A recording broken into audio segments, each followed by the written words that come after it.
So we had a slight change of the agenda. David just got here, so he's still a bit sort of out of it because he's driven from Leamington somewhere. So said he should go and have a coffee, and we just swapped around. So I'll start with agile response. But one of the reasons why we asked David is that he's done some studies of how people use social media.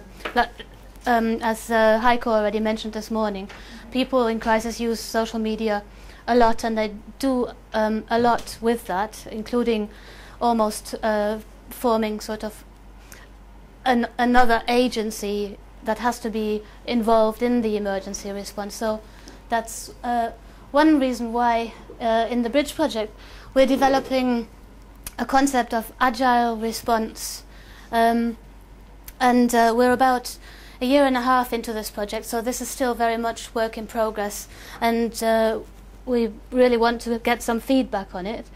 So the Bridge project, to give you a bit of background, there are lots of partners in Switzerland, Norway, Germany, Austria. It's led by Sintef in Norway, predominantly computer scientists, but also a significant number of professionals, like we have Barbara and Heiko and a number of other people on an end-user advisory board. And Lisa and myself and a designer at the Fraunhofer Institute in Germany, we're working with professionals, observing how they work in the real world, and also observing how they use some of the prototypes that we're developing in the project. And the main goal of the project is to support intra- and inter-agency, multi-agency collaboration in large-scale emergencies. And actually the main focus is right at the top there. We're developing middleware, which is, if you're not a technologist, the protocols and the communication channels that can bind different devices together. It's not just connectivity, it's also the standards and the things that are being used. And this is an explanation from somebody who's not that technical. I'm a sociologist, so I hope that gives you enough. But we're using all the other technologies to develop that middleware. And just, this is a working definition of what we mean by agile response.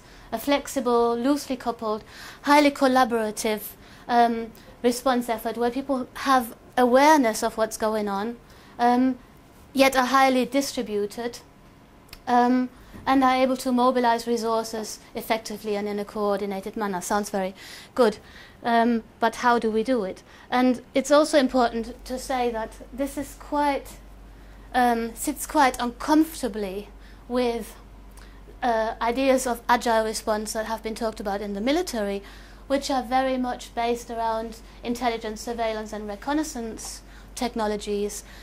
It's very much the idea that the more information you can get, the better control you can have. And it's also about automation, so taking the human out of it and actually automating it. What we're thinking is different in the sense that we're actually trying to put people at the center of it, and the actual sense-making practices that they use to make sense of a chaotic and unfolding situation. There are some parallels, I think, and it's fertile to think through how teams of street runners actually are aware of their environment and of the other people around them, how they have trained their senses and their mental agility to be able to coordinate their actions. But what I would like to do is talk you through some stories of events that require or are examples of agile response. So the first one is from just, is it 10 years ago now, from tomorrow? 9/11, what happened after 9/11, just a glimpse into what some people did. They were trying to evacuate Manhattan because nobody knew what was going on. You know, you didn't know something else was going to happen. It was just, you know, a madness on one side and, you know, and wanting to help people on the other side. They were just streaming out of the buildings, and the first mode of transportation they saw was a ferry boat. And that's when they knew, this is how I'm getting out of here. So they didn't even care where the boat was going. There wasn't panic in New York in the beginning. just lie on them. If it wasn't This is just one example where people who actually, some people saw what happened on the news and then went down to the harbour, got their boat out and went to Manhattan and got involved in getting people off the island. There were other examples of how people improvised around the event. Then from our own fieldwork, just last year, kind of looks slightly similar. That's Oslo Centre, the government centre where a bomb went off in June last year. And pretty much immediately when this became known, people started to tweet, and there's some dovetailing with the official organisations, like we've changed all the names, but Arsland, strange name, but they tweeted official numbers that people could call to get more information. They also tweeted that people should open up their Wi-Fi so that people, because almost every emergency leads to an overload on the mobile phone network, so people were trying to help each other in that way. And then I don't know if you remember, but 2 hours later there were then reports that actually they were shooting from this island, and this is just so you get a sense of how far away this was. Again, on Twitter it was documented with people asking about, you know, what's happening here and have you heard about it? And then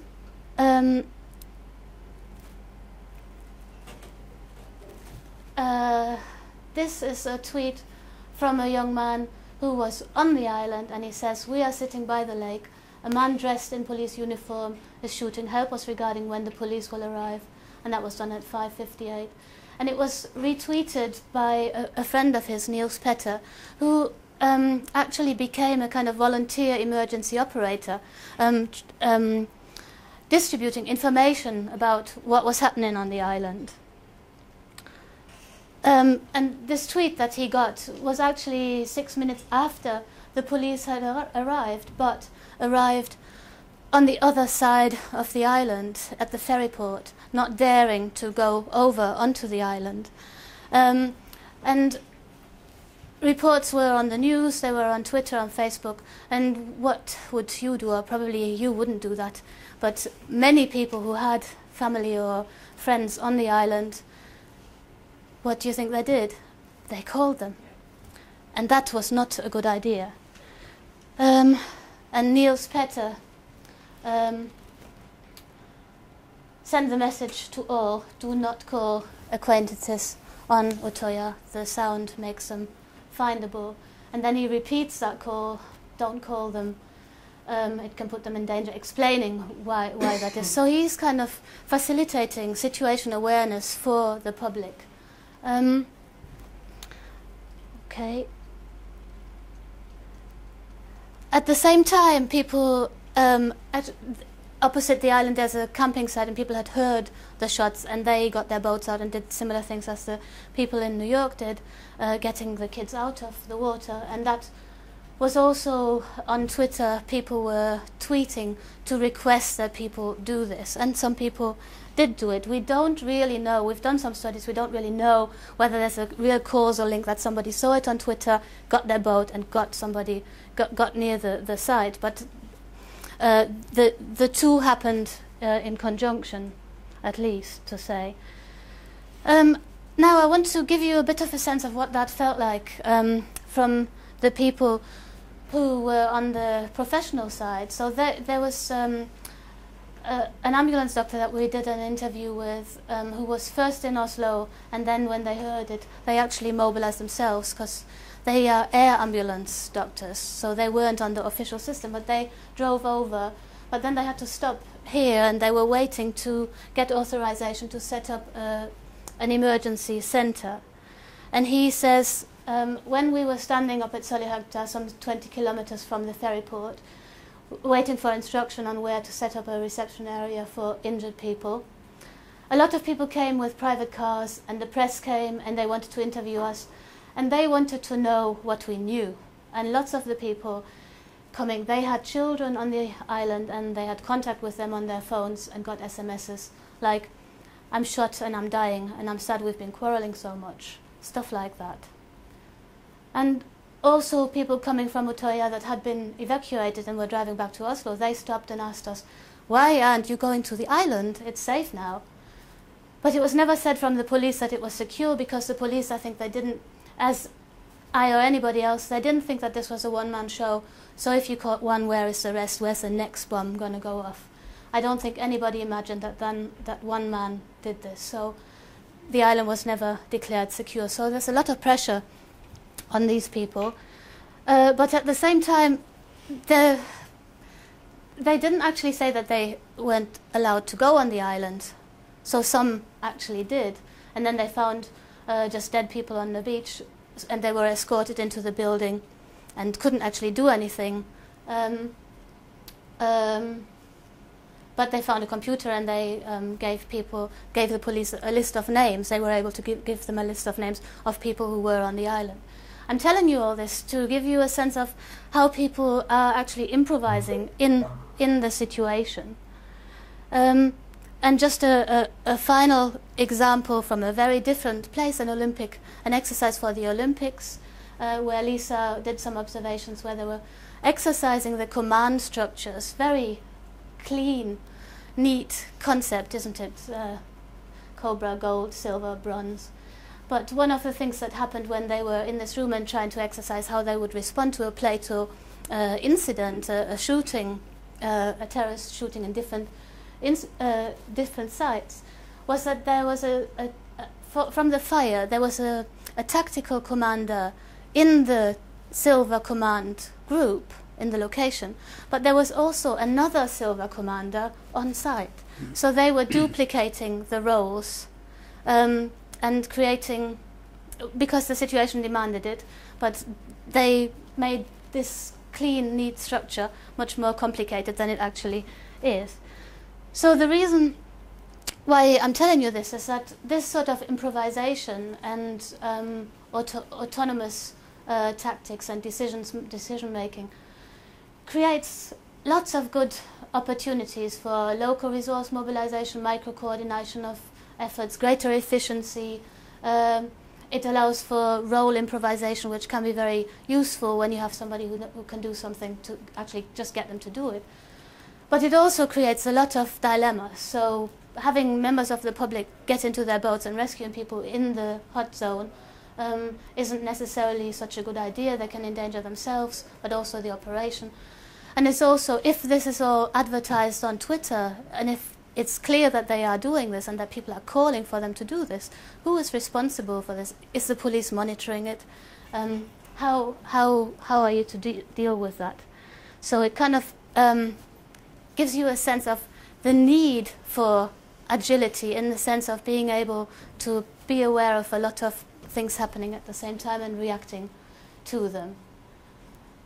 And when we talk about how people improvise, that's not to say that the plans and the preparation and the training isn't important. It's actually very important. In fact, plans, preparation, training is what makes it possible for people to improvise in a way that's effective and useful. And some people in the literature talk about this as a matter of emergent interoperability. So it needs to be emergent because, as Corinne said, there is such a degree of uncertainty. It is impossible to know how what's going to be necessary and in what way. But when we talk about interoperability with all our technical colleagues, they say, well, that's exactly what we're going to design for. We need more standards. And I'll give you also an example from an evaluation of the Katrina response. There was a lack of coordination, and that's a symptom of a lack of interoperability. So we need more interoperability. And how are we going to achieve that? Well, we're going to develop more policies, procedures and standards to achieve a way of allowing people to work together. However, it is not that simple, and in fact a lot of efforts to increase interoperability in that way can really backfire.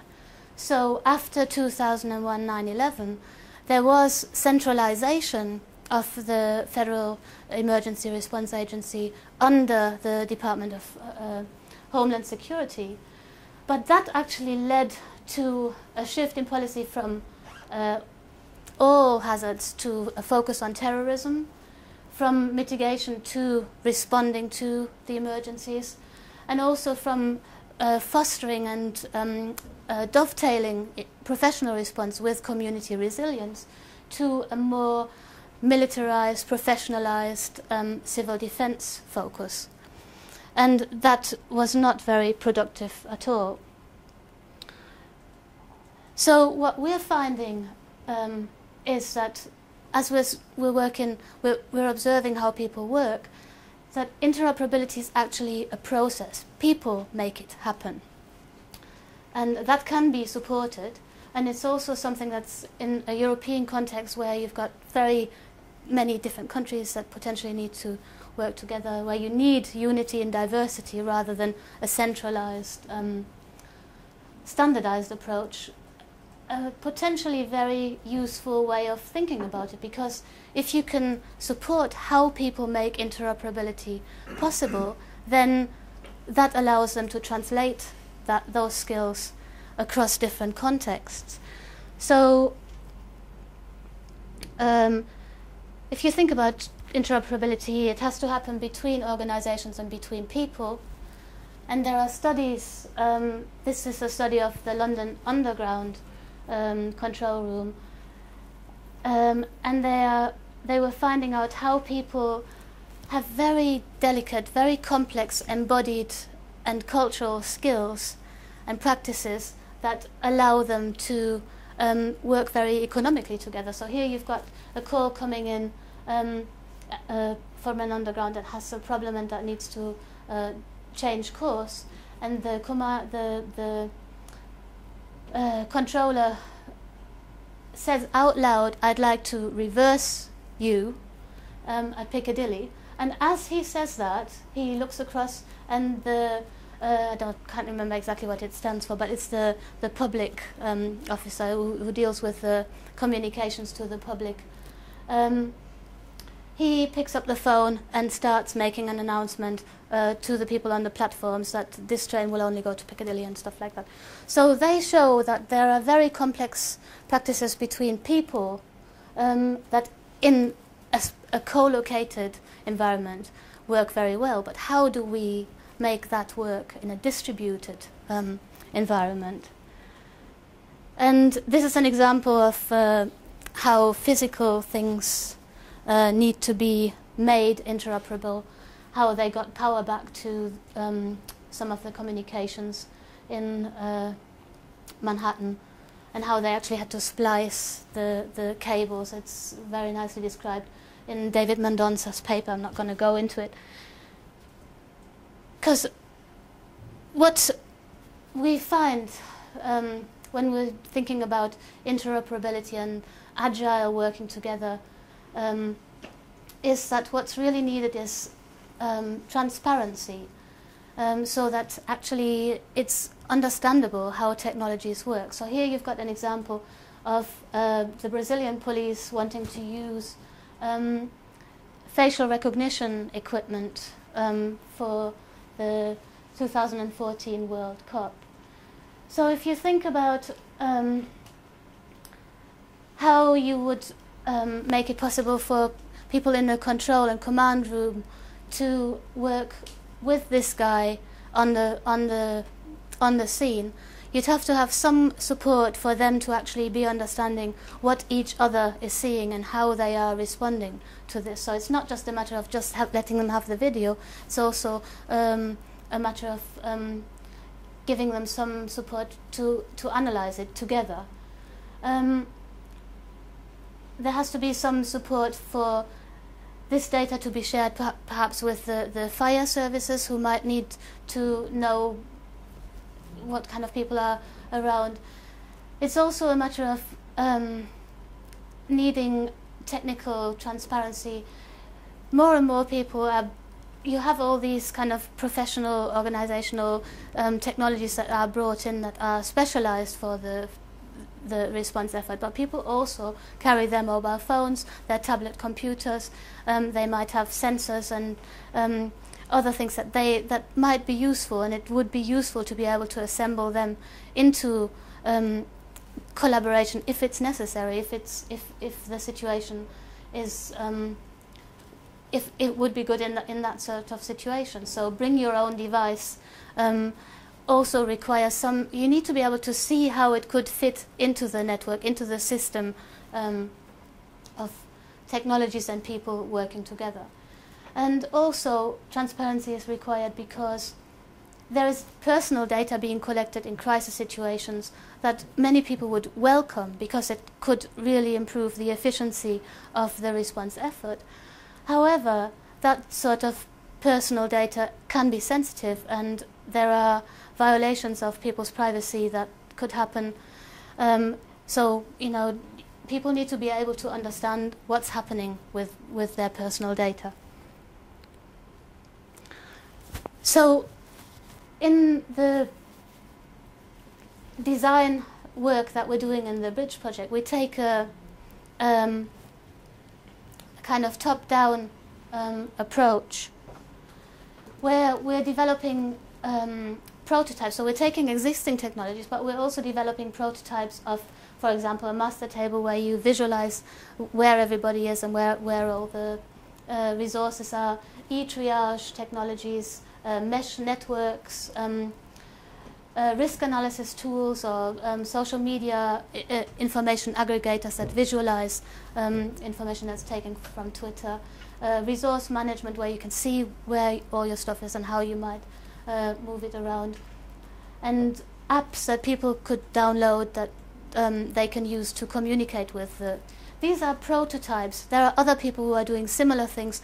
We are developing them to challenge the underlying infrastructure middleware that will allow us to plug things together in a way that allows people to improvise around a particular situation, and to do that in a way that allows them to have awareness of each other and the kind of things that are being involved, and to do it in a way that gives possibility for transparency. So that's the approach that we're taking with it. And one of the things that I can't draw a middleware or an architecture or an infrastructure, so that's the little stars that you've got there.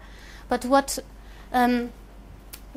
we are developing around this, and this is quite a common thing, that you have this infrastructure, the protocols that you're building, and alongside you have a conceptual framework of non-functional requirements, which they're called non-functional. It doesn't mean they're not important, and these are some of those, and they include mixed intelligence and collaboration, for example. That's a way of us trying to stress the fact that people need to be able to augment their sense-making, collaborative sense-making practices with technologies, not delegate the sense-making to the technology. And at that point, that should hopefully give you some idea. So, yeah, thank you.